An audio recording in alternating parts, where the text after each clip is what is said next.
बहुत समय पहले की बात है। एक बंजारन गांव के बाहर सखियों के साथ पानी भर रही थी। तेज धूप थी, गर्म हवाएं चल रही थी। वहां घोड़े पर सवार एक अमीर बंजारा गुजर रहा था। लंबे सफर से थका हुआ था और प्यास से बेहाल। जैसे ही उसकी आंखों की तस्वीरें पानी भरती उन लड़कियों पर पड़ी, वो अपने घोड़ों की थाम खींची और जहां तहां रुक गई। उसने उस बंजारन से पानी मांगा। बंजारन ने बिना उसकी तरफ देखे बाल्टी मोड़ बाल्टी से पानी की सैर की और बड़े आदर और शर्म के साथ उसे पानी पिलाया। उसकी नज़रें झुकी हुई थी, चेहरे पर सादगी और व्यवहार इतना मर्यादित कि बंजारा देखने में ही लग गया। वो देखा तो खूबसूरत, फिर भी जरा सा घमंडी नहीं। ऐसी लड़की अगर मेरी पत्नी बन जाए तो जीवन सफल हो जाए। पानी पीने के बाद भी उसका मन वहीं अटका रहा। और जब वो लड़कियां घर लौटी तो बंजारा धीरे धीरे उनके पीछे पीछे की ओर चला गया। थोड़ी देर में वो लड़की एक साधारण से घर में चली गई।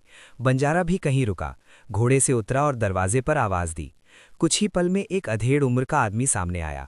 वो उस बंजारन के पिता थे। बंजारे ने गोदाम बनाया। मुझे बहुत प्यास लगा है, थोड़ा पानी मिल जाए तो बड़ी कृपा होगी। पिता ने उसे अंदर बुलाया और अपनी बेटी को आवाज दी।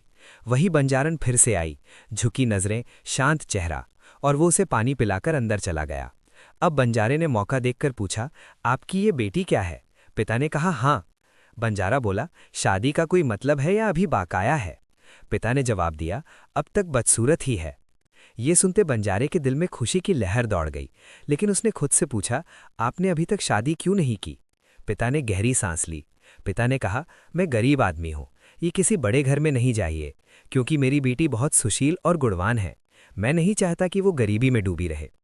पिता की सुनी हुई बात तुरंत बंजारा बोला, अगर आपको कोई ऐतराज नहीं है तो आप अपनी बेटी से शादी कर लें। मैं आपसे अपनी बेटी से शादी करने की मांग कर रहा हूँ। पिता थोड़ा हैरान हो गए।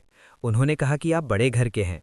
बंजारा बोला, जब मैं खुद चलकर अपनी बेटी मांग रहा हूँ तो मेरे बारे में सब पता कर सकते हैं। पिता ने मुझे थोड़ा समय दिया। बंजारा बोला, जब आप वहां से चले जाएंगे तब बात करेंगे। लेकिन पिता अभी भी सोच में थे। शाम को उसने भाई बंधुओं और बुजुर्गों से सलाह ली। सबने एक ही बात कही, अगर वो खुद झोली फैलाकर रिश्ता मांग रही है तो मना मत करो। ऐसा लड़का बेटी को कभी दुख नहीं देगा।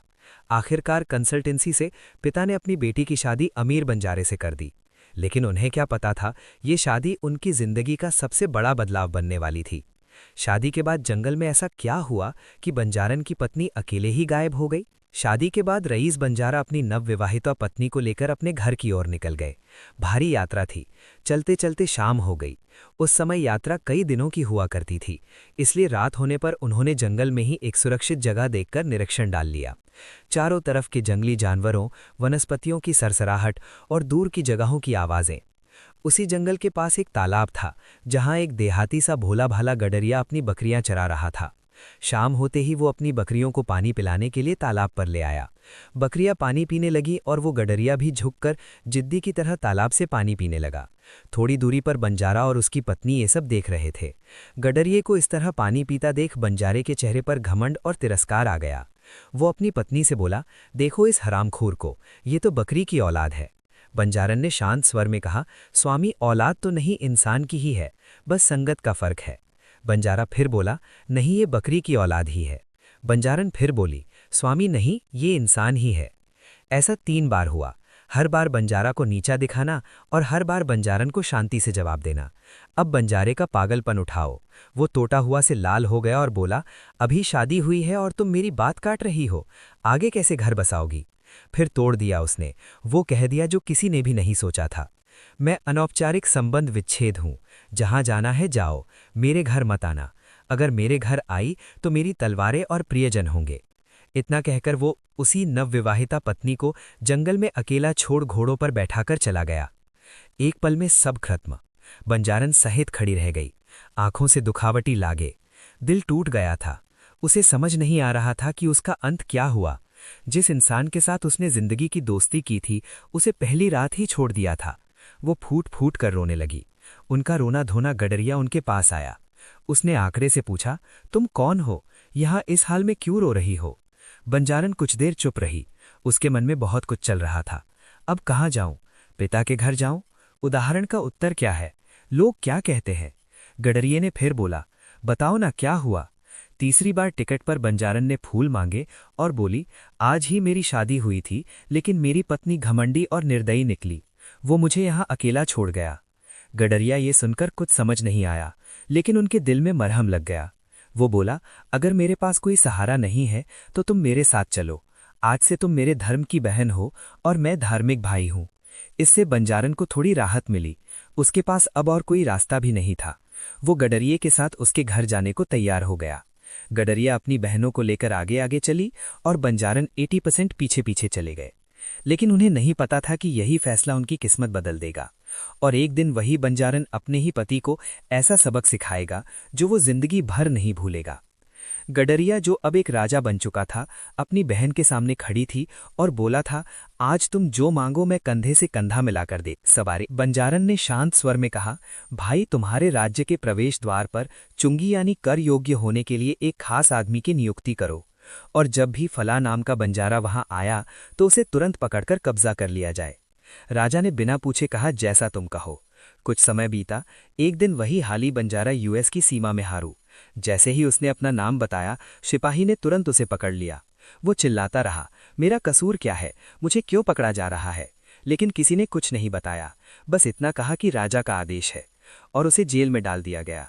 4 दिन बीत गए। बंजारा जेल में टूट गया था, कपड़े फटे, बेड़ियों में जकड़ा हुआ। वो सोच रहा था कि मैंने ऐसा क्या किया जो मुझे ये सजा मिल रही है। उधर बंजारन को जब ये खबर मिली तो उसके चेहरे पर गहरी शांति आ गई। वो पुराने से इसी पल का इंतजार कर रही थी। फिर एक दिन वो अपने भाई राजा के साथ जेल सांप, लेकिन इस बार उसने वही कपड़े पहने थे जो उसने अपने शादी वाले दिन पहने थे। जेल के अंदर सिपाहियों ने बंजारे की बेड़ियां खोल दी। जैसे ही उसने देखा कि एक तरफ रॉयल स्टॉप में खड़े राजा और उसके पास वाले बंजारन में एक पल भी खड़ा नहीं था, वो हैरान रह गया।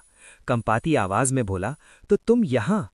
बंजारन ने शांत लेकिन गहरे स्वर में कहा, ओह, तो तुमने मुझे पहचाना, तो जंगल की रात भी याद आएगी। इतना सुनते ही बंजारा कांप गया। उसे अपना बनाया सब कुछ याद आ गया। अगला ही पल वो संगीत के बल गिर पड़ा। मुझे माफ कर दो, मैं घमंडी था, पागल था, मुझे नहीं पता कि मैं क्या कर रहा हूँ। एक दिन भी ऐसा नहीं हुआ जब मुझे पछतावा ना हुआ हो। बंजारन खिलाड़ी संभावना खत्म हो रही है। फिर बोली, मैं सुरक्षा दंड देने नहीं आई, मैं दंड आईना तो आई हूँ। फिर उसने उंगली से राजा की तरफ इशारा किया और बोली, याद है तुमने क्या कहा था? ये बकरी की औलाद है, इसे कभी नहीं बदला जा सकता। देखो, ये उसकी बकरी की औलाद है। आज ये राज्य का राजा है और तुम इसके बंदी बन गए हो। बंजारे का सिर शर्म से झुक गया। बंजारे का सिर शर्म से झुक गया। बंजारे का सिर शर्म से झुक गया। वो बोला, सही था, मेरी सोच ही गलत थी। फिर बंजारन ने धीरे से कहा, अगर वो तलवारें चल गईं तो तुम मेरी गर्दन काटने वाले थे, तो मैं फिर से कुछ देर के लिए तैयार हूं। ये सुनकर बंजारा ने कहा, वो बोला, मुझे सिर्फ सुरक्षा से प्यार हुआ है, आज भी हूं। दूसरी बार मैंने शादी तक नहीं की, बस सुरक्षा ही तलाश रही हूं। राजा यानी गडरिये ने भी ये सब देखकर भावुक हो गया। बंजारा आगे बढ़ा और अपनी पत्नी का हाथ पकड़ लिया। मैं वादा करता हूं कि अब कभी शांतिदूत नहीं रहेंगे। दोनों एक दूसरे को गले लगाते हैं। राजा खुशी खुशी अपनी बहन को विदा करता है। इंसान की पहचान उससे धन, कपड़ा या काम से नहीं होता। उसकी पहचान उसके संस्कार, व्यवहार और इंसानियत से होती है। मानवीय व्यवहार में अंधविश्वास किसी के भी जीवन में बदलाव लाता है और सही मार्गदर्शन देता है। और सबसे बड़ी बात, एक महिला मित्र नहीं होती, वो चाहे तो अपनी बुद्धि और साहस से दुनिया बदल सकती है।